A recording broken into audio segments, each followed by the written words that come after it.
Congratulations! You've diligently taken all the steps you need for a successful home garden. Now, it's time to reap what you've sown and enjoy all your efforts. To make sure you get the maximum enjoyment and best results from the food you've grown, it is helpful to be aware of some important harvesting tips.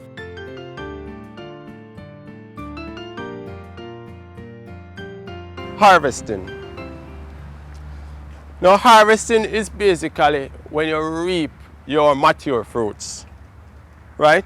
And we encourage that harvesting is done during the cooler time of the day, right? Whether in the early morning or late evening, because we want to reduce the effect of post-harvest damage, right?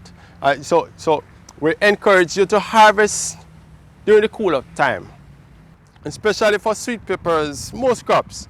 If you reap these within the sun, right?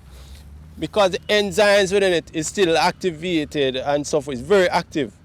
So if you remove it, you see by later on you see start to shiver. And crops like sweet pepper too, we need to have proper harvesting techniques, right? So like this now, this plant here is ready, this fruit here is ready to be reaped, right?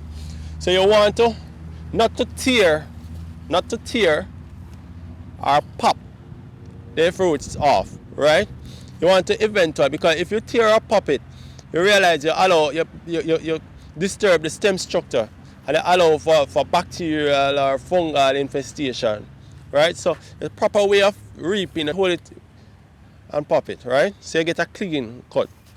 I remember you reap these in the early morning or late evening, right? And exactly after reaping, you bring it and you put it under a shaded area just to cool, right? And afterwards, now if you can bring it into your fridge or so forth, just to help in the cooling process, fine, right? So these are some techniques that you have to practice in harvesting your crops.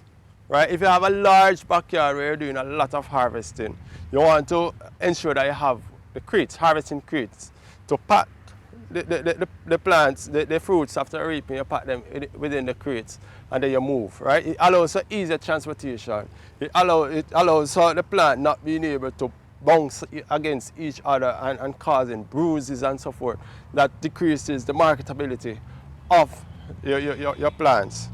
Also want to discuss too, if you're using pesticides, fungicides and so forth, you want to pay keen attention to the harvesting interval. That's the time of spraying versus the time of which you're harvesting, right? For most chemicals, it's recommended that you harvest after a 7 days period, right? But always read the label. It will tell you all of those information, because you don't want to spray your plants today and tomorrow you harvest and so forth. And always put up some sort of sign and so forth, especially if you are not the only person working in a garden. If you spray today, you put up a sign that crop was sprayed with blah blah blah, right? So that will give an indication for other persons coming to realize that it was sprayed, right? So for sweet peppers, ensure that you also reap the fruits when they are mature. Mature sweet peppers, the fruit itself will have a dark color. It depends on the variety, because some variety have color changes and so forth. And it's very firm. Once it's firm with a darkish green color, it's ready to be reaped, right? If you look at this one, it's not yet ready, and it's have a much paler in color. It's deformed. It's not formed as it should be, right?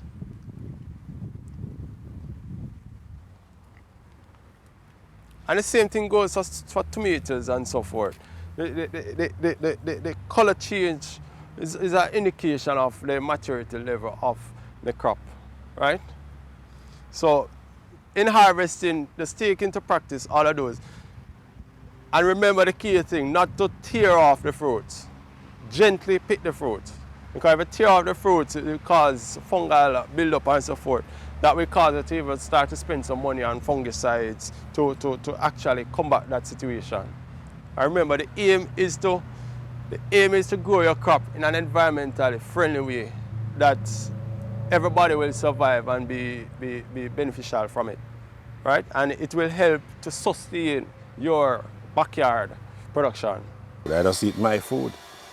I know how I grow it. You understand? And I just like it. Yes, I roast the breadfruit. I just get my ackee and saltfish. And I don't eat nothing more. That's the breadfruit, the ackee and the salt. And that's it. See my ackee tree, see my breadfruit tree. And I still have saltfish in there, so.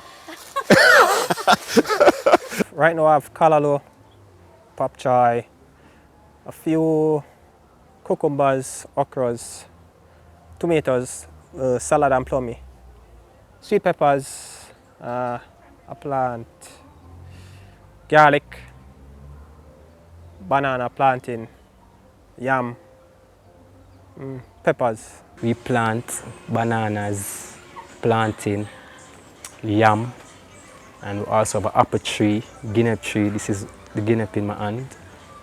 We have a little livestock right over there, so. And we do look up pop chow and callaloo.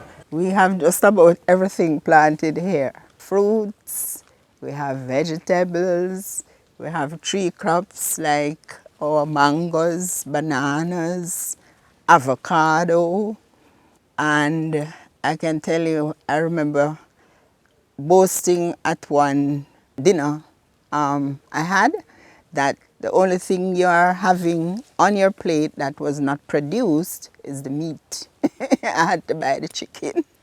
I started first just for old soul use and have surplus, so sell one or two person come.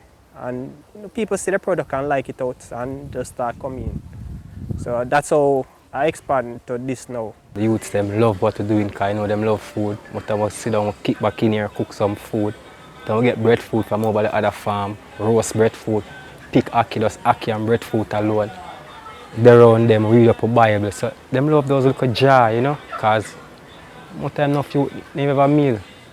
Yeah, and the elders them love it. When you come give them, boy, my son, thank you very much. The farm, them, such a pretty banana, such a pretty yamar. You know, make you feel overwhelmed to see the works of your hands come to perfection and someone is eating from that hand, you know, and giving a compliment. It's such a, like words can't explain, it's unconditional love. Of course, it is very economical. I mean, I don't buy much of the things that I cook. I have my own seasonings. I have scallion, thyme, peppers, celery, as I said, and therefore it helps a great deal. There's not much I need to buy in the market, to tell the truth. And when I have excess, give it to my friends too. Some insist on buying, so I sell them.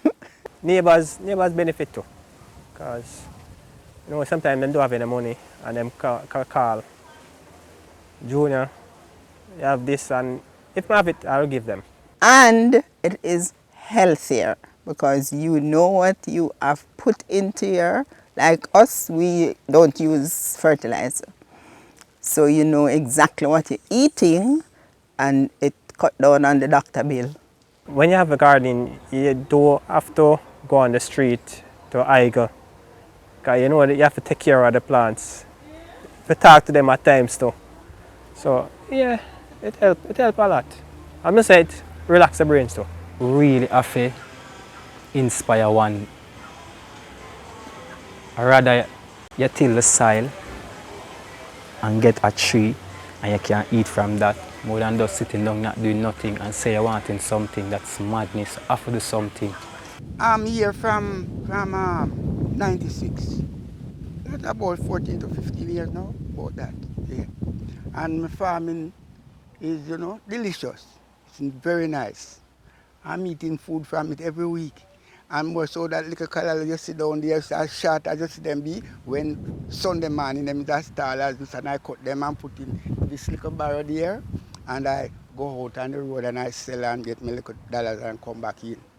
I plant what I like. First of all, I like oranges. So they're ripe. Or when my friend come and there's a bunch, I say, all right, you have a bunch.